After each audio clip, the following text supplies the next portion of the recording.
Digital India में इंसाफ, उपलब्धियां और चुनौतियां। इन 75 सालों की एक बड़ी चुनौती तकनीकी बदलाव के रूप में आई है। खासकर बीते 2 दशकों में न्यायपालिका के कामकाज की प्रोविजंस बदल गए हैं। अब जिला अदालतों से लेकर सुप्रीम कोर्ट तक बहुत सारी व्यवस्थाएं ऑनलाइन हो गई हैं। अब ऑनलाइन रजिस्ट्रेशन हुआ करते हैं, न्याय की प्रक्रिया आसान हुई है, लेकिन तब भी ये सवाल है कि क्या हर किसी तक ये तकनीकी व्यवस्था पहुंच पा रही है। जिस अंतिम आदमी के तक ये व्यवस्था पहुंचनी है, क्या उस तक न्याय उतनी ही आसानी से पहुंच रहा है। डिजिटल इंडिया में इंसाफ, उपलब्धियां और चुनौतियां पर बात करने के लिए हमारे साथ एक बेहद खास पैनल, अपार गुप्ता एडवोकेट, को founder internet freedom, Hitesh Jain advocate, Pallavi Barua advocate और खुशबू जैन एडवोकेट। आप सभी का स्वागत है। हितेश जी हमको वर्चुअली ज्वाइन कर रहे हैं। अपार, अगर मैं आपसे शुरू करूं, हम और हमारा ये देश डिजिटल क्रांति की अगुवाई कर रहा है दुनिया में। ऐसे में जब जुडिशल सिस्टम की बात होती है, न्याय प्रणाली की बात होती है, तो इस डिजिटल इंडिया ने जुडिशल सिस्टम्स को कितना बदला है इस वक्त? देखिए, आज की डेट पे अगर आप सुप्रीम कोर्ट जाएं, सर्वोच्च न्यायालय जाएं, आप देखेंगे कि ज़्यादातर वकील अपने साथ फाइलें कम ले जा रहे हैं और आईपैड ज़्यादा ले जा रहे हैं। और ये आप देखेंगे कि ये इसके लिए आया है कि जो हमारी न्यायपालिका है उसमें डिजिटल फाइलिंग का तो सिस्टम हो ही गया है। वकील अब वर्चुअली पार्टिसिपेट भी कर सकते हैं, और ये सुप्रीम कोर्ट में ही नहीं है, ये ज़्यादातर हाई कोर्टों में भी है और दिल्ली के तो डिस्ट्रिक्ट कोर्टों में भी है। और आप जब ये पैनल इंट्रोड्यूस कर रहे थे, आप ये बोल रहे थे, पर ये जो सारा बदलाव आ रहा है ये आम आदमी तक पहुंच पा रहा है या नहीं। और मेरे इसमें अगर आप देखें, एक ऐसे अगर आप सिर्फ सर्वोच्च न्यायालय देखें और देखें कि उधर कैसे ये सारी काम हो रहे हैं, आपको लगेगा कि हम डिजिटल इंडिया में आ गए हैं। पर अगर आप देखें, जैसे आप अगर कंज्यूमर फोरम जाएं या छोटे मतलब जगहों में जाएं जो दिल्ली के बाहर हैं, उधर तो कभी कभी न्यायपालिका में बिजली भी नहीं आती और वकील भी नहीं आते। तो देयर आर टू इंडियाज जो बहुत बारी बोला जाता है और हमें मानना पड़ेगा। और दिल्ली जैसे जैसे शहर में अगर देखें तो TRAI की रिपोर्ट देखें। इस डिजिटल डिवाइड के बारे में आगे हम विस्तार से चर्चा भी करेंगे। इंट्रोडक्टरी कमेंट्स मुझे सभी पैनलिस्ट से लेना है। पल्लवी, कितना बदला है अदालत का पूरा माहौल और अदालती कार्रवाई एक वकील के लिहाज से? सबसे पहले नमस्कार, और मैं NDTV को उनके इन प्रोग्राम के लिए बहुत सफलता के लिए मैं उन लोगों को कॉन्ग्रेचुलेट करती हूँ। और मैं तहे दिल से धन्यवाद जनाती हूँ कि आपने मुझे ये अवसर दिया कि मैं आज इस मंच पर बैठकर मैं अपने विचारधारा इस महत्वपूर्ण विषय में मैं कुछ बोल सकूं। और मैं असम से बिलोंग करती हूँ, सो मेरा हिंदी थोड़ी टूटी फूटी है, सो मैं अगर कुछ गलत शब्द बोल दूँ सो अभी पहले ही माफ़ी मांग लेती हूँ उसके लिए।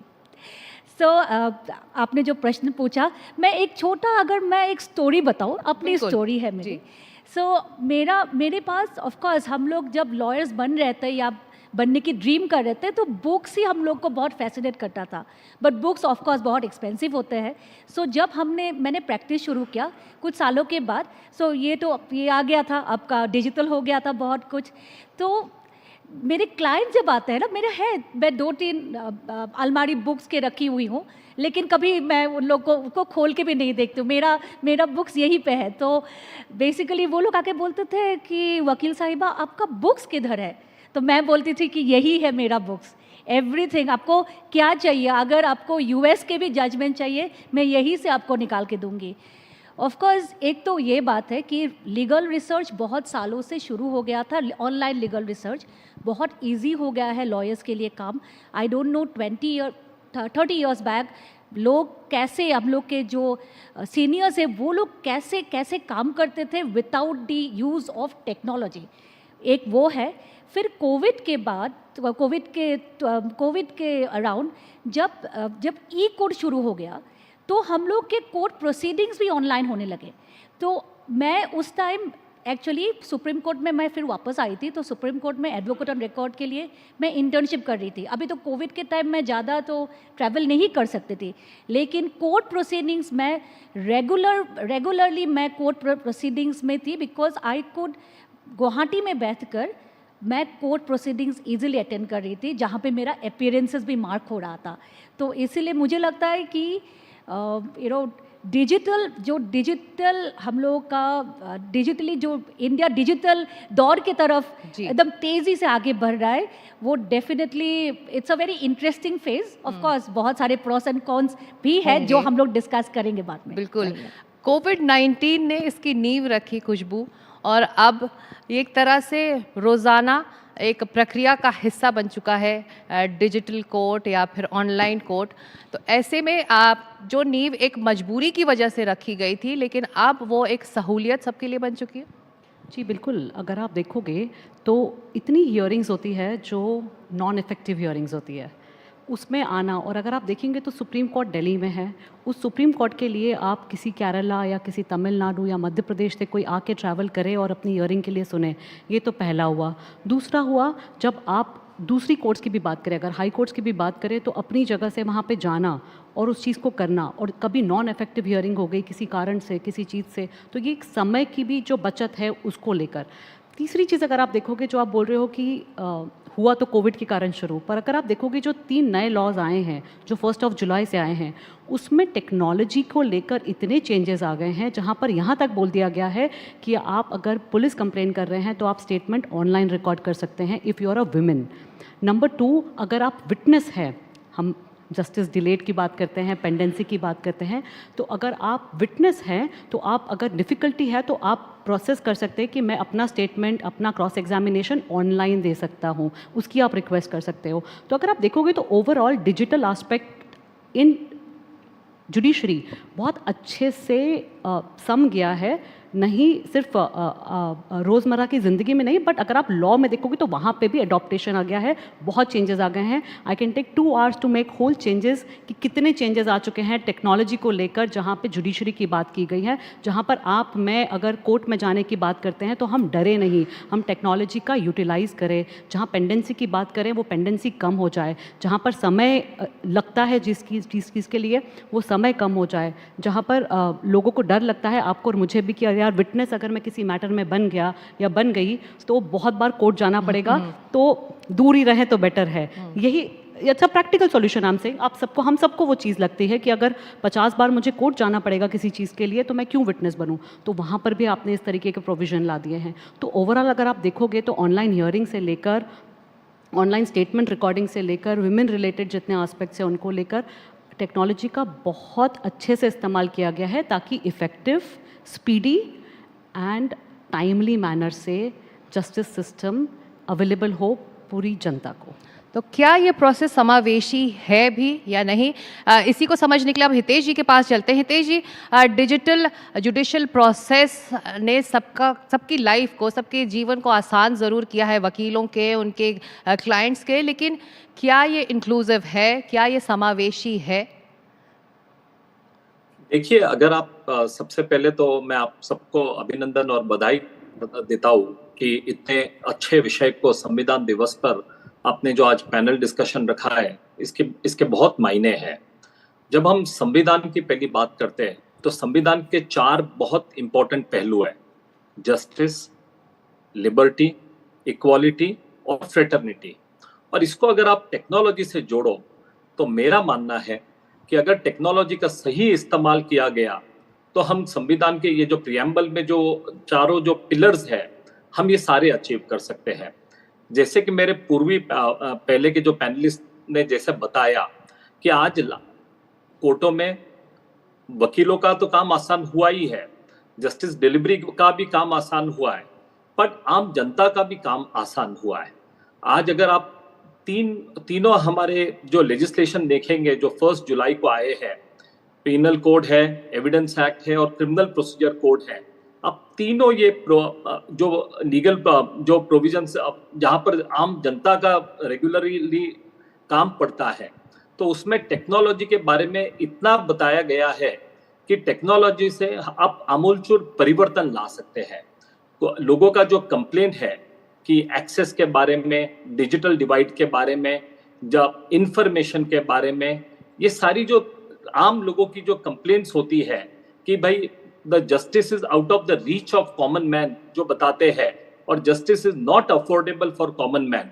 तो अगर टेक्नोलॉजी का हम सही इस्तेमाल कर रहे हैं, जैसे कि ये तीनों लॉस के बारे में जैसे मैंने आपको बताया कि किस तरह से टेक्नोलॉजी का यूज किया गया है, किस तरह से आम आदमी और वकील लोग इसका यूज कर सकते हैं, तो आप बहुत बड़ा चेंज ला सकते हैं। और आम आदमी के डोर स्टेप्स तक आप बेसिकली आप लीगल सिस्टम और जस्टिस आप कॉमन मैन के डोर स्टेप पर ले जा सकते हैं। तेज जी, अब से कुछ देर पहले जस्टिस चंद्रचूड़ यहाँ आए थे और उन्होंने कहा कि सोशल मीडिया को लेकर और ज़्यादा उनके जजेस की ट्रेनिंग की ज़रूरत है। तो क्या ये डिजिटल जुडिशल प्रोसेस, क्योंकि हमेशा जब भी जजमेंट आया है या फिर कोर्ट प्रोसीडिंग्स को लेकर कभी कभी जजेस और जस्टिस निशाने पर रहे हैं, लेकिन इससे क्या एक सीमा अब तय होनी चाहिए, क्योंकि सब कुछ ऑनलाइन है, सभी के एक बटन क्लिक के दूरी पर है, तो ऐसे में बहुत ज़्यादा ट्रेनिंग की ज़रूरत है जो हर कोई जो इस जुडिशल प्रोसेस से जुड़ा हुआ है।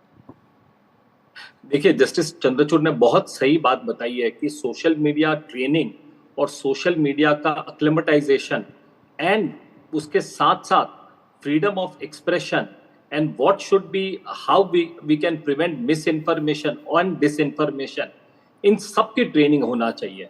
आपको एक एग्जांपल देता हूँ, जब कोर्ट में कोई मैटर चलता है, जब बहस होती है, तब लॉयर्स जो है वो उनका पक्ष रखते हैं। कभी कभी जजेस कुछ सर्चिंग क्वेश्चंस पूछते हैं।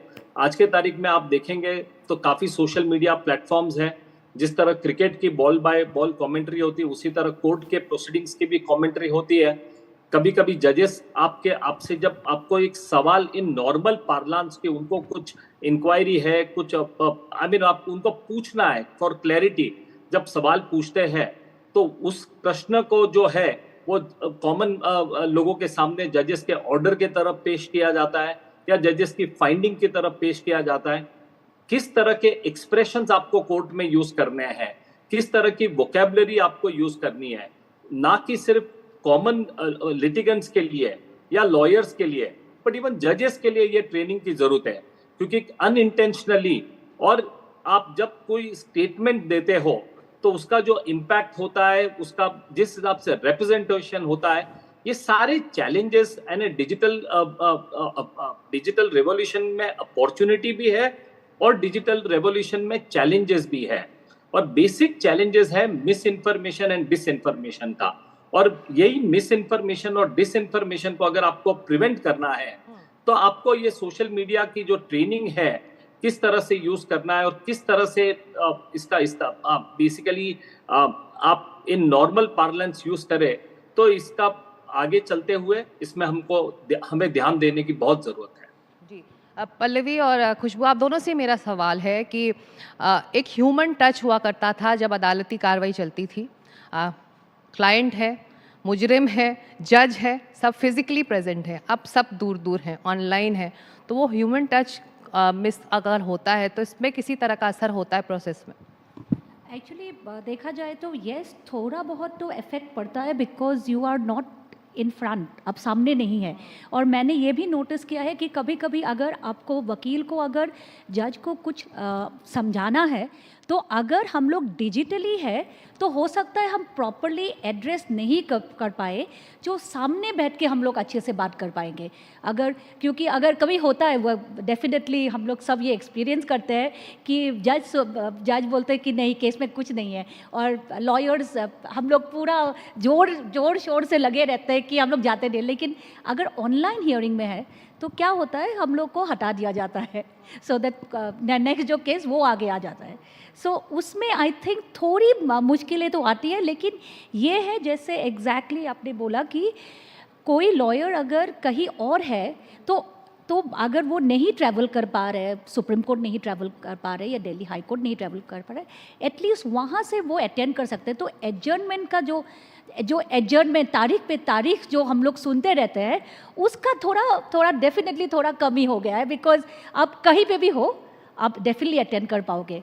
आर्ग्यूमेंट्स उतनी जोर शोर से होते हैं ऑनलाइन में या फिर मुश्किल आती है? नहीं, उसी तरीके से होते हैं, बट आई वुड से इसमें भी दो चीज़ है। पर्सनली अगर मैं बोलूँगी, पर टेक्नोलॉजी इवॉल्व हो रही है, हम सब भी अडॉप्ट हो रहे हैं, आई थिंक जजेस भी अडॉप्ट हो रहे हैं, तो थोड़ा और समय लगेगा सीमलेसनेस का। बट मैं इनसे अग्री करूँगी, बिकॉज मेंशनिंग या नॉन इफेक्टिव हियरिंग या फिर जो छोटी हियरिंग्स होती है उसके लिए तो बहुत अच्छा होता है। जिस दिन फाइनल आर्ग्यूमेंट होते हैं उस दिन थोड़ी सी मुश्किल होती है, उस दिन आई प्रेफर कि मैं उस कोर्ट रूम में जाकर आर्ग्यू करूँ। बट आई अग्री, सिर्फ फाइनल आर्ग्यूमेंट की बात नहीं होती है। जब आप पूरे मैटर को देखोगे तो ये बहुत लंबी प्रोसेस के साथ चलता है। अगर आप ट्रायल में देखोगे तो ट्रायल बहुत लंबा चलता है, जहाँ पे विटनेस होती है, उसकी स्टेटमेंट रिकॉर्ड होती है, क्रॉस एग्जामिनेशंस होती है, फिर फाइनल आर्ग्यूमेंट की बात होती है। तो उस पूरी प्रोसेस में बहुत सारा समय लगता है। रिटन स्टेटमेंट फाइलिंग होने वाला एक डेट होता है कि I am filing my written statement, तो आप बोलोगे मुझे इसका रिप्लाई फाइल करना है, मुझे उसका समय चाहिए। तो ये सारी हियरिंग्स में आपको समय क्यों बर्बाद करना है जब ऑनलाइन छोटी छोटी डेट्स मिल सकती है। नए लॉज में ये भी बोला गया है कि कितने समय में आपको एक मैटर को ख़त्म करना है टाइमली मैनर में।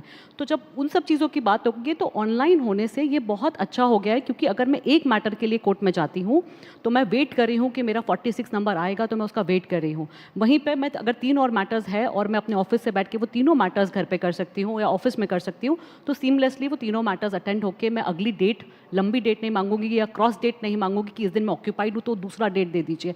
तो थोड़ा सा समय लगेगा कि ये सीमलेसली हो जाए, but I would still prefer जो हाइब्रिड हियरिंग की हम बात कर रहे हैं या हाइब्रिड स्टेटमेंट रिकॉर्डिंग की बात कर रहे हैं या क्रॉस एग्जामिनेशंस की बात कर रहे हैं या फिर फाइलिंग ऑफ पेपर्स की बात कर रहे हैं। आप सब एनवायरनमेंट की बात कर रहे थे, जितना पेपर्स हम लोग यूज़ करते हैं उतना और कोई नहीं यूज़ करता होगा। तो जहां हम ऑनलाइन फाइलिंग की बात कर रहे हैं तो वहाँ पे आप एनवायरनमेंट फ्रेंडली भी हो गए, यहाँ पे टेक्नोलॉजी का इस्तेमाल हर और तरीके अदालत का समय भी बर्बाद होने से जी, बहुत बिल्कुल, बचता है। बिल्कुल। आप इसका एक दूसरा पक्ष है जिसका जिक्र आप शुरुआत में कर रहे थे, आप उस मुद्दे पर आते हैं। अगर डिजिटल क्रांति है, डिजिटल इंडिया है, तो डिजिटल डिवाइड भी है।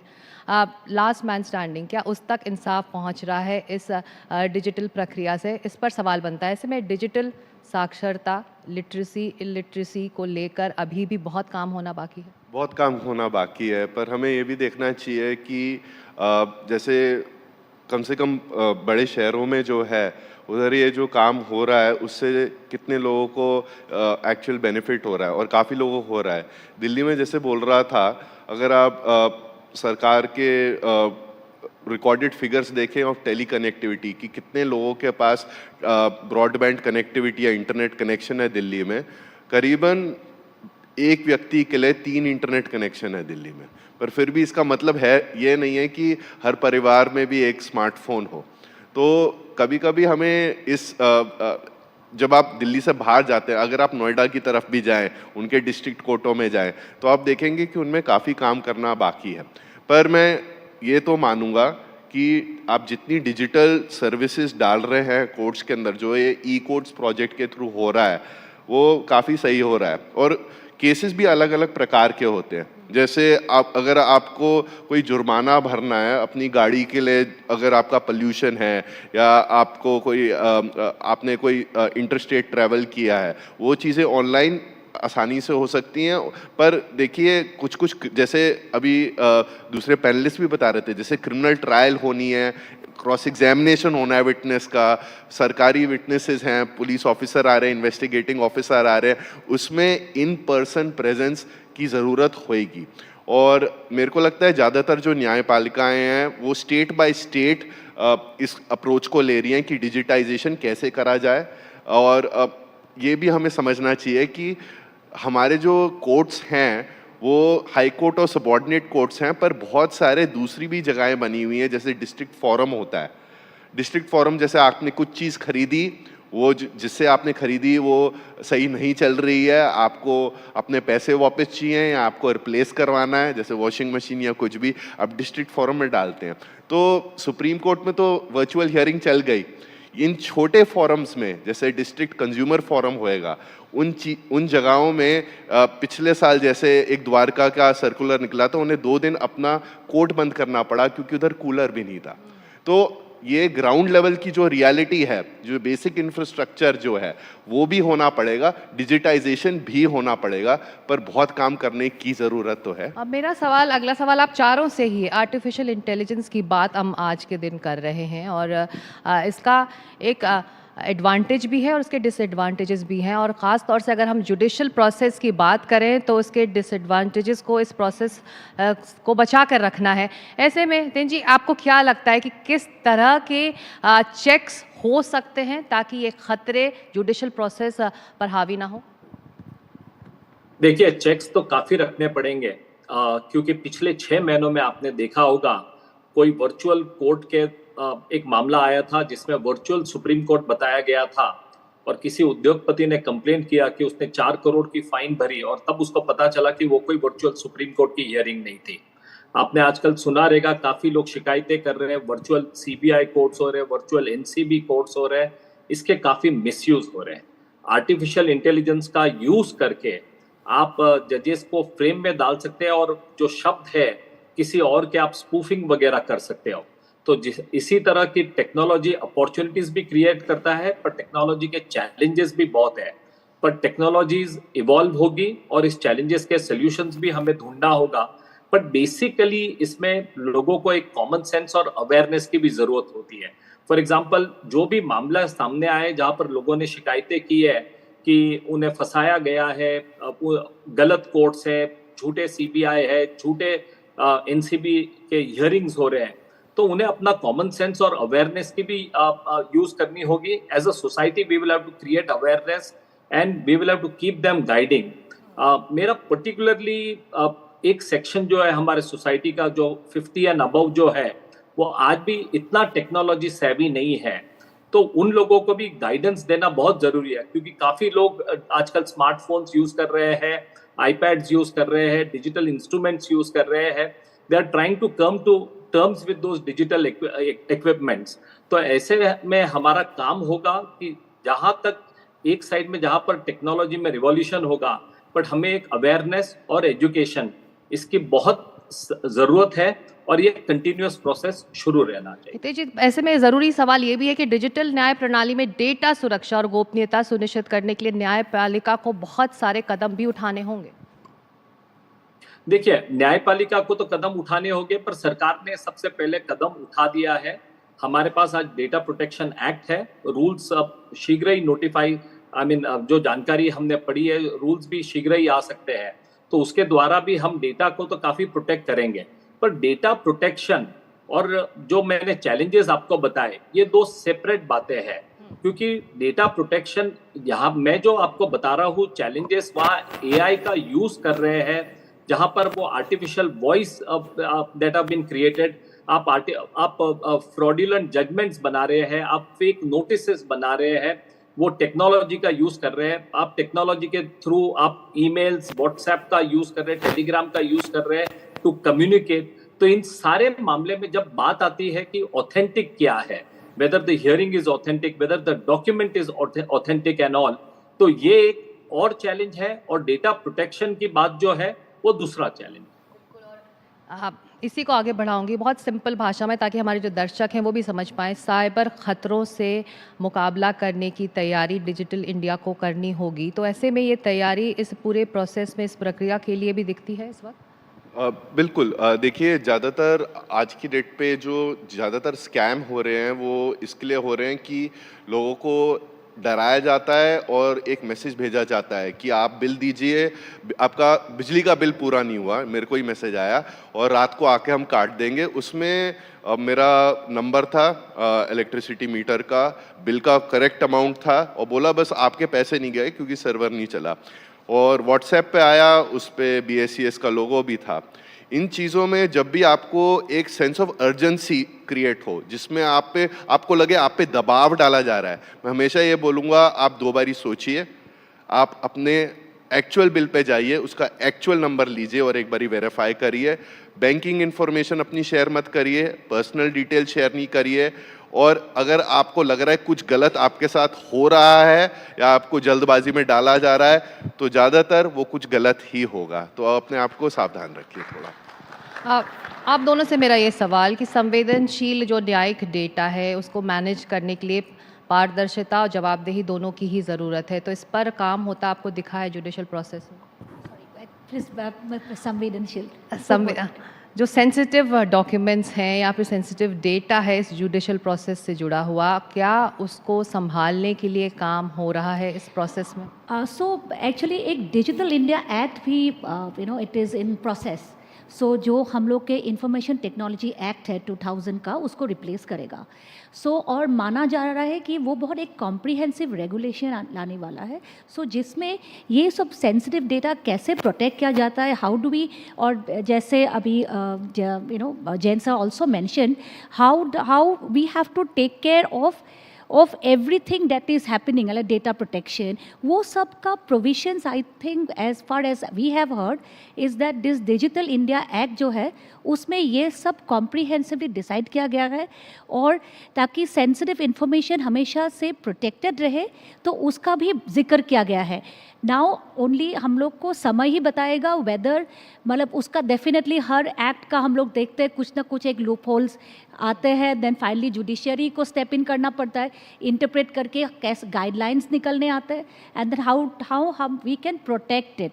उसको हम लोग फ्यूचर में हम लोग देखेंगे अभी क्या होता है। Right now as far as those things are concerned, we do not have detailed guidelines, but hoping that it is going to come very soon, maybe by next year itself. जी, खुशबू, आप digital India में इंसाफ यही चर्चा का मुद्दा है और आज हम उसी को चर्चा करने के लिए यहाँ सब इकट्ठा हुए हैं। तो ऐसे में आप लोगों से बात कर तो ये लगा कि आप लोग इस डिजिटाइज जुडिशल प्रोसेस के लिए तैयार हैं एज अ वकील, एज अ लॉयर, एडवोकेट, लेकिन आपके एक्सपीरियंसेस क्या रहे हैं? क्या आपके क्लाइंट्स तैयार हैं? क्योंकि हम लगातार ये बात कर रहे हैं, अपार भी कह रहे हैं, लास्ट मैन स्टैंडिंग तक ये बात पहुँचनी चाहिए और उसको इस प्रोसेस से जुड़ना चाहिए। क्या क्लाइंट्स आसानी से तैयार हो जाते हैं इसके लिए? जब सुविधा की बात आती है तो हर कोई तैयार होता है, और जहाँ पे हम डिजिटल की बात कर रहे हैं, जिस तरीके से टेक्नोलॉजी हम इन्वॉल्व कर रहे हैं जुडिशरी में या फिर पूरे प्रोसेस में, जस्टिस सिस्टम में, तो आई थिंक तैयार से ज़्यादा मोर देन विलिंग होंगे, और मोर देन विलिंग है। बट बात आती है जब आप टेक्नोलॉजी की बात करते हो, जब आप डेटा की बात करते हो, सिक्योरिटी वहाँ पर इम्पॉर्टेंट आस्पेक्ट आ जाता है। बिकॉज आप अभी एआई की बात कर रहे थे, आप क्राइम्स की बात कर रहे थे, ये सारे क्राइम्स, ये सारी चीज़ें इन्वॉल्व होती है डेटा को लेकर।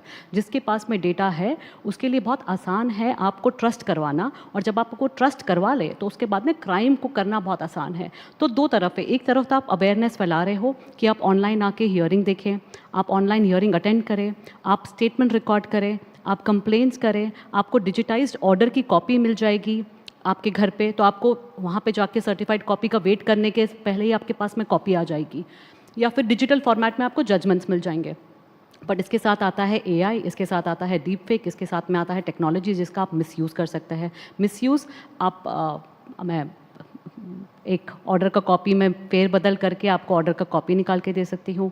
एआई के यूटिलाइजेशन से आप एक फ्रेम बना सकते हैं जहाँ पे मैं वर्चुअली आपको बोलूँ कि हम सब यहाँ पे बैठे हुए हैं या कोर्ट रूम बैठा हुआ है, और जजेस को थोड़ा सा आपको सिर्फ डीप फेक से चेंज करना है और उस तरीके से हियरिंग हो रही है और आप उसमें हियरिंग में बैठे हुए हैं, या फिर स्टेटमेंट रिकॉर्ड हो रहा है, या फिर बोल रहे हैं कि आपके खिलाफ ये चीज़ हुई है, आप ऑब्सिनिटी में इन्वॉल्व हैं या फिर आप मनी लॉन्ड्रिंग में इन्वॉल्व है, तो आपके ऊपर इतनी सज़ा होगी। तो पुलिस वाला आपसे स्टेटमेंट वही रिकॉर्ड कर रहा है और बोल रहे हैं हम आपको अरेस्ट करने आएंगे, और उस डर से फिर आप इन्वॉल्व हो जाते हैं कि आप किस तरीके से पैसे दे दें या कुछ करें। तो यहाँ पे ये समझने की ज़रूरत है कि जब आप अवेयरनेस फैला रहे हैं, जिसकी आप बोल रहे हैं कि क्या हर जगह तक अवेयरनेस फैल रही है, दिल्ली और बम्बई में तो लोगों को पता है, पर क्या हर जगह, हर देश के हर कोने में इस जगह का इस्तेमाल हो पा रहा है टेक्नोलॉजी का या नहीं? तो ये इस्तेमाल के साथ साथ में आपको इसकी अवेयरनेस ये भी फैलानी पड़ेगी कि आपको क्या क्या देखना ज़रूरी है जब आप इसका यूज़ कर रहे हैं, ताकि कोई इस चीज़ का मिसयूज़ करके आपका फ़ायदा ना उठाए, पहला। दूसरा, जब आप टेक्नोलॉजी को इन्वॉल्व कर रहे हैं सिस्टम्स में, तो आपको वहाँ पे उसके क्या क्या मिसयूज़ हो सकते हैं उसका भी ध्यान देना पड़ेगा, और टेक्नोलॉजी के थ्रू ही आप इसको ठीक कर सकते हैं। जैसे कि बहुत सारे टूल्स और टेक्नोलॉजीज़ हैं जो इंस्टेंटली चेक कर सकते हैं अगर आप डीप फेक यूज़ कर रहे हैं या वॉइस क्लोनिंग यूज़ कर रहे हैं या फिर कोई वीडियो वायरल हो रहा है तो उसको चेक करना कि ये AI मेड ये है या नहीं है, तो यू वांट, आपको चाहिए कि कोई एक इसको कंटिन्यूस प्रेजेंस की तरह वॉच करता रहे, एक पूरी ऑर्गेनाइजेशन बैठे या आपकी खुद की एक टीम बैठे जो देखती रहे कि कोई ऑर्डर्स आ रहे हैं इस तरीके के, नहीं आ रहे हैं, या फिर आप पुलिस में ये चीज़ को करें कि कंटिन्यूस मॉनिटरिंग रहे, मॉनिटरिंग के साथ में एक्शन हो और टेक्नोलॉजी का यूटिलाइजेशन हो, बिकॉज एक इंसान बैठ के नहीं कर पाएगा या आपके और मेरे बोलने से नहीं होगा, वो सीमलेसली टेक्नोलॉजी के थ्रू ही आप डिटेक्ट करके उसको नलीफाई कर सकते हैं। तो ये जब तक सारी चीज़ें आप एक साथ नहीं करेंगे, आज हम इस बारे में बात कर रहे हैं, हम 2 साल बाद में बात करेंगे इससे बहुत मिसयूज़ हो रहा है, कैसे करें, बिकॉज डिजिटल इंडिया की जब हम बात करते हैं, एविडेंसेस बढ़ गए हैं, हर क्राइम में एक पोर्शन है जहाँ पे डिजिटल का एस्पेक्ट होता है, ईमेल्स हो गया या व्हाट्सएप के मैसेजेस हो गए या कोई पिक्चर्स हो गई या फिर लोकेशन की एक्सेस हो गई। ट्रेडिशनल क्राइम, अगर मैं मर्डर की भी बात करूँ तो वहाँ पे भी हम बोलते हैं कि लोकेशन अगर मैच नहीं हो रही है तो क्या करें, या क्या ब्राउजिंग हिस्ट्री क्या थी, बहुत सारे मैटर्स में ये होता है। तो हर जगह जब हम डिजिटल एविडेंस की बात कर रहे हैं तो इलेक्ट्रॉनिक एविडेंस टुमारो आपका किस रूप में चला जाएगा, जहाँ पे मैं सारी वीडियो, सारी पिक्चर, सारी चीज़ें क्रिएट कर सकती हूँ। क्या आप उतनी कैपेसिटी बढ़ा रहे हो अपनी कि आप उन एविडेंसेस को उसी वक्त देख सके और उतनी क्षमता है आपके साथ में टाइमली मैनर पे? तो आई थिंक ओवरऑल पूरे इकोसिस्टम को बढ़ना होगा अगर आप टेक्नोलॉजी को इन्फ्यूज़ कर रहे हैं। ये वही है जो प्रिवेसी की आज हम बात कर रहे हैं, जो हमें 5-10 साल पहले इम्प्लीमेंट होकर डन कर देनी चाहिए थी। सुबह से जानकार हितेश जी हमारे साथ जो जुड़े, लगातार हमारे संविधान की मजबूती पर बात करते रहे कि ये हमारा संविधान ही है जो हमको ये अलाउ करता है कि वक्त के साथ हम बदलें, और हमारा जुडिशल प्रोसेस भी वक्त के साथ बदला है। तभी तो आज हम चर्चा कर रहे हैं कि डिजिटल जुडिशल प्रोसेस में क्या एडवांटेजेस हैं और उसके क्या डिसएडवांटेजेस हैं। ऐसे में सबक क्या इस जुडिशल प्रोसेस के लिए हम दूसरी देशों के प्रोसेसेस से ले सकते हैं? कुछ ऐसे उदाहरण हैं हमारे सामने जिससे हम सीख सकते हैं? देखिए, उदाहरण के लिए तो देखेंगे तो हमारा देश एक उदाहरण बन रहा है बाकी कोर्ट्स के लिए। जिस तरह से टेक्नोलॉजी का यूज हो रहा है, हमारे यहाँ भी काफी कुछ अच्छी बातें हैं, परंतु एक बात जो मैं देख रहा हूँ, पर्टिकुलरली अमेरिका, यूके, सिंगापुर में आप देखेंगे तो वहाँ ट्रांसक्रिप्ट का बहुत अच्छा यूज किया जाता है, लीगल ट्रांसक्रिप्शन का। तो जब कोई भी प्रोसीडिंग्स होती है उसकी डिटेल्ड रिकॉर्डिंग होती है, अब एक एक शब्द का रिकॉर्डिंग किया जाता है ताकि जब ट्रांसक्रिप्ट रहता है तो उसमें कंट्रोवर्सी नहीं होती है, किसने क्या कहा, किसने क्या नहीं कहा, किसका क्या मतलब है। तो एक लीगल ट्रांसक्रिप्शन सर्विसेज जो है, ये अगर बड़े पैमाने में हम यूज करते हैं, और इसको ना कि हम सुप्रीम कोर्ट में यूज करेंगे बट लोअर कोर्ट्स में यूज करेंगे, इससे हमारी एफिशिएंसी भी अच्छी होगी, एविडेंस रिकॉर्डिंग में भी स्पीडीनेस आएगा, और जो काम और जो हियरिंग के लिए जहां पर महीनों लग जाते हैं, हम कुछ दिन में ही उसको हम कर सकते हैं। सेकेंड थिंग, जहां पर टेक्नोलॉजी का यूज किया जाता है विदेश के दूसरे कोर्ट में, वहां पर केस मैनेजमेंट का बहुत अच्छा इफेक्टिव यूज किया जाता है।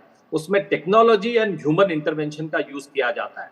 तो अगर हमारे यहाँ भी अगर हम टेक्नोलॉजी और ह्यूमन इंटरवेंशन का यूज करते हैं और केस मैनेजमेंट की सिस्टम इफेक्टिवली इंप्लीमेंट करते हैं, तो इससे हम जुडिशरी में काफी हम एफिशिएंसी ला सकते हैं।